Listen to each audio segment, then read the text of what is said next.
शिक्षा पे चर्चा के तहत आज की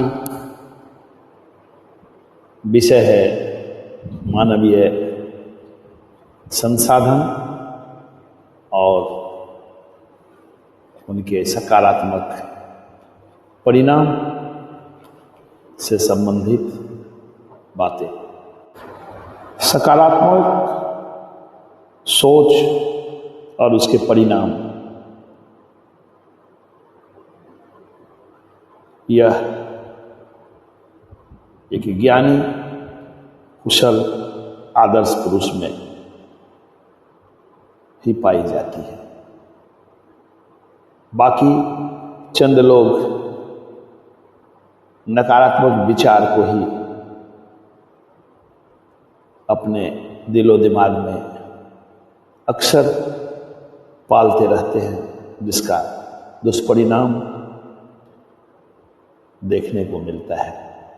पर बात यहाँ है, अगर ईश्वर ने हमें इंसान के रूप में, सर्वश्रेष्ठ बुद्धिजीवी प्राणी के रूप में सकुशल जन्म दिए हैं, हमारे माता पिता पूर्वजों के संस्कार, आशीर्वाद, गुरुजनों के शिक्षा का प्रताप है, तो हम क्यों नकारात्मक विचार और नकारात्मक दृष्टियों को अपने जीवन में आने दें। कहावत भी है कि इंसान खुद ही किसी अप्रिय या प्रतिकूल परिस्थितियों का जिम्मेवार होता है। कुछ लोग तो इन बातों को समझकर अपने को बदलने की और बेहतर करने की प्रेरणा लेते हुए पिछले प्रतिकूल या अनुकूल परिस्थितियां, उसके परिणाम से रूबरू होते हुए और बेहतर करने का प्रयास करते हैं। ऐसे ही इंसानों के जीवन हमेशा खुशहाल और दूसरे के लिए प्रेरणा स्वरूप बनते हैं। लोग अच्छा व सुंदर बनना और दिखना चाहते हैं, अपनी मान मर्यादा को कायम रखना चाहते हैं। इसके माध्यम से वे दूसरों का स्नेह, सम्मान और सहयोग भी पाना चाहते हैं। अधिकतर ऐसा हो नहीं पाता, क्योंकि व्यक्ति की इच्छा और उसके अनुरूप कर्म के बीच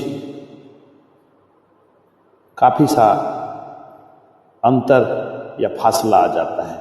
जैसी इच्छा है उसके अनुरूप सोच, विचार, वाणी, आचरण, व्यवहार और विवेक का प्रयोग नहीं हो पाता।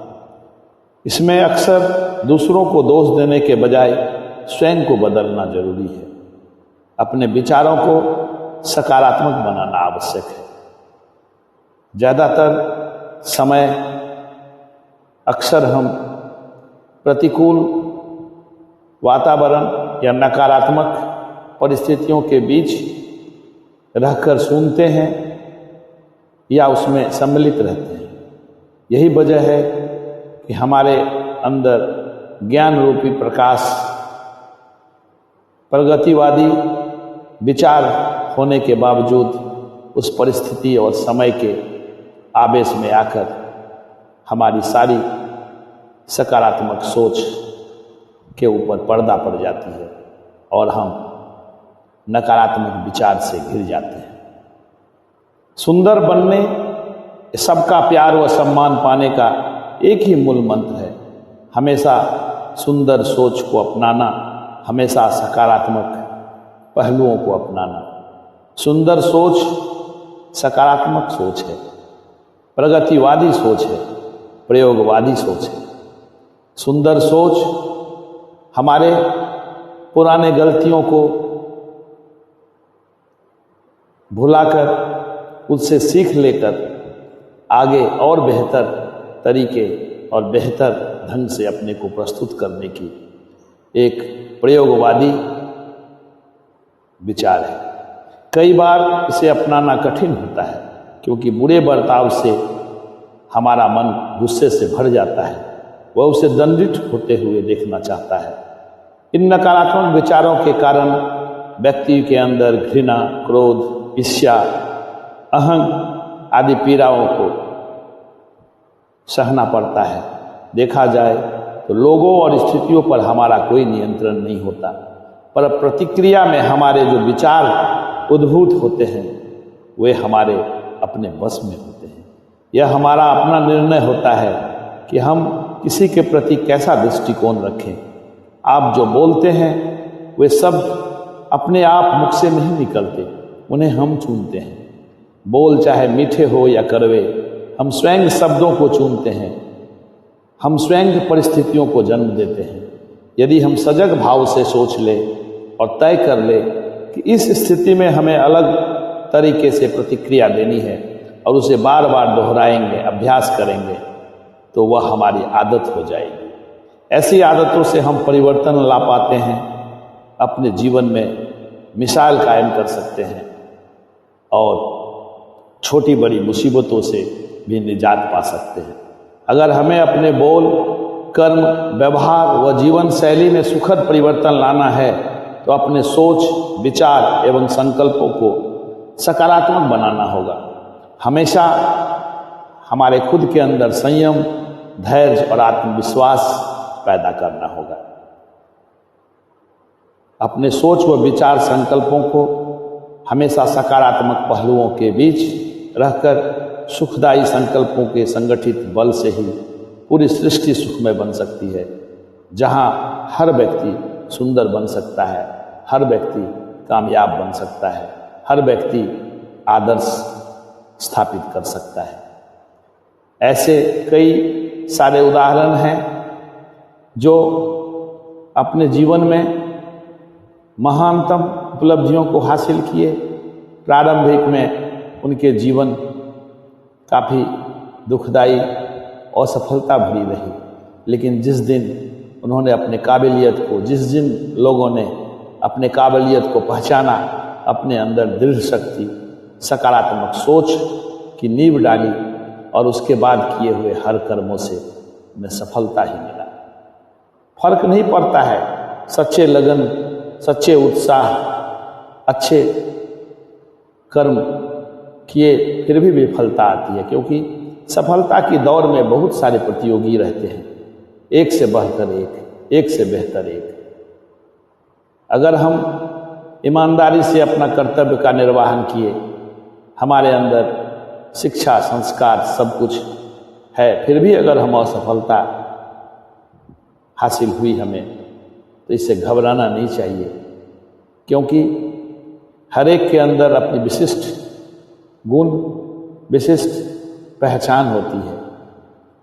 सभी अपने अपने स्तर से बेहतर करने की प्रयास करते हैं और यह मान लेना चाहिए, इस बार की ईमानदारी भरी प्रयास में अगर सफलता नहीं मिली तो इसमें कुछ कमी रह गई है, उस कमी को ढूंढते हुए दोबारा प्रयास करना चाहिए और वह दोबारा प्रयास निश्चित ही अच्छे परिणाम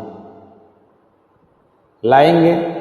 ऐसा ही हमने आदर्श पुरुषों के जीवन में, उनके जीवन में आदर्शता की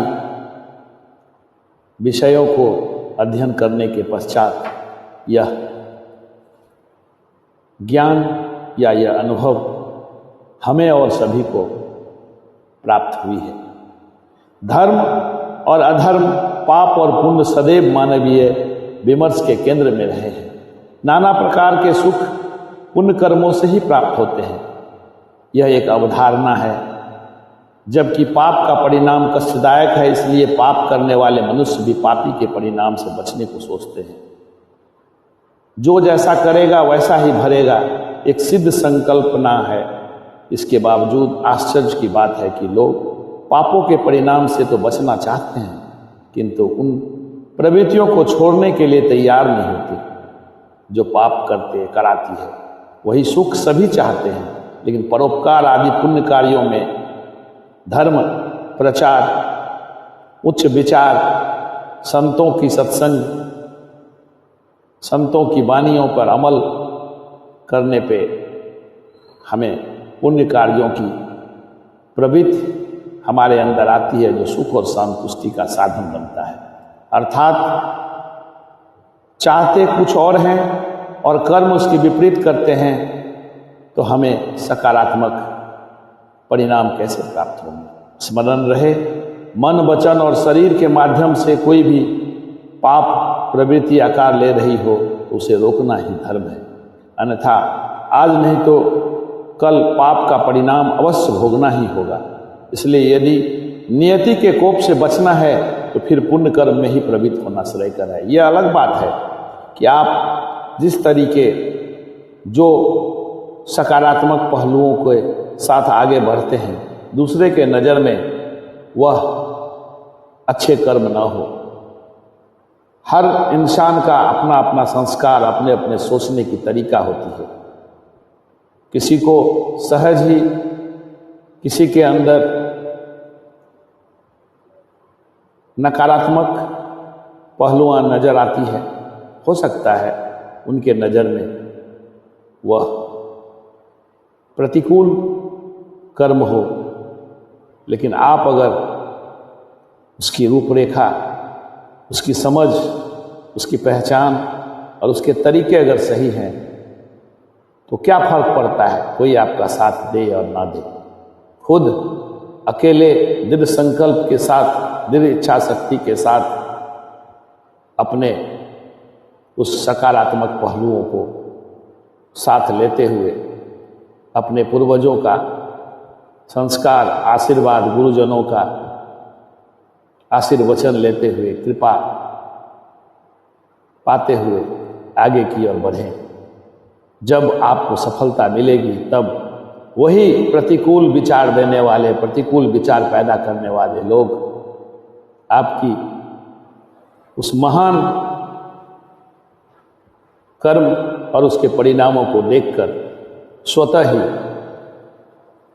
उससे आकर्षित होंगे और आपके प्रति गलत अवधारणा वाले लोगों का विचार स्वतः परिवर्तित होगा। परंतु इसके लिए आपको तैयार होना होगा। उस अभूतपूर्व परिणाम को दिखाना होगा और यह सब तभी संभव है जब आप सकारात्मक पूर्णता की ओर अग्रसर होंगे।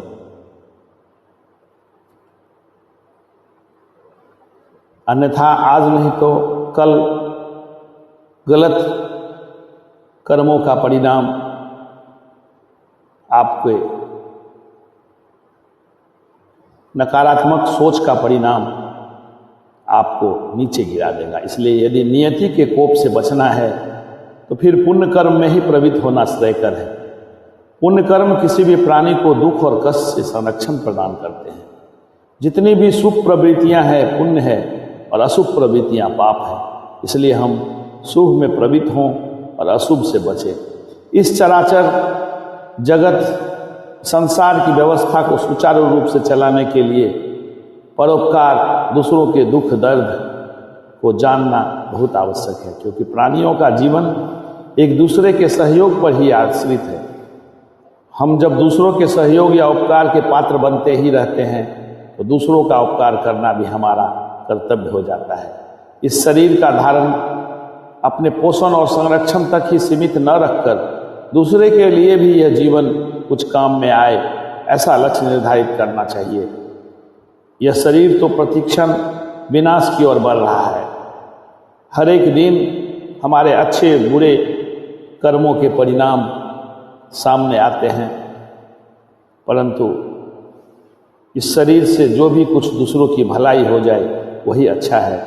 इस शरीर से परोपकार के जरिए महान गुण प्राप्त कर लेना ही इस मनुष्य देह को धारण कर लेने की सार्थकता है और इसी में इंसान की भलाई छिपी हुई है। अक्सर बचपन में नासमझी में का शिकार बच्चे हो जाते हैं और उसे ऊंच नीच, छोटे बड़ों की सम्मान आदि की विचारधारा प्रतिकूलता की ओर बढ़ जाती है। इस घड़ी में उसके माता पिता का उत्तरदायित्व बनता है कि अपने बच्चे को सही ज्ञान, सकारात्मक सोच के प्रति जागृत करे, ताकि उन्हें अच्छे और बुरे कर्मों की और उसके परिणामों की सोच उनके अंदर प्रवृत्त हो, जागृत हो और आगे चलकर उनको अपने कर्मों के प्रति आस्था, कर्मों के प्रति विश्वास जागृत हो और सदा सफलता की मार्ग की ओर अग्रसर हो। यही जीवन की उद्देश्य है, यही ऊर्जा का स्रोत है, यही सकारात्मक सोच का आधार है। मैं प्रदीप ठाकुर शिक्षा पे चर्चा के तहत इसी विचारधाराओं को आपके सम्मुख प्रस्तुत किया है। इसे सुनने के पश्चात अगर हमारी चर्चा में सकारात्मक सोच नजर आए तो उस पर अमल करें, न घबराएं। जीवन में उतार चढ़ाव आती रहती है, जीवन में सुख और दुख, ऊंच और नीच की कड़ियाँ जुड़ी रहती है, पर दुख में न घबराना प्राणी, दुख तो जीवन साथी है। यह जीवन न सहज है न सरल है, जीवन उस झरने की तरह निरंतर बहने का, कर्म करने का नाम है।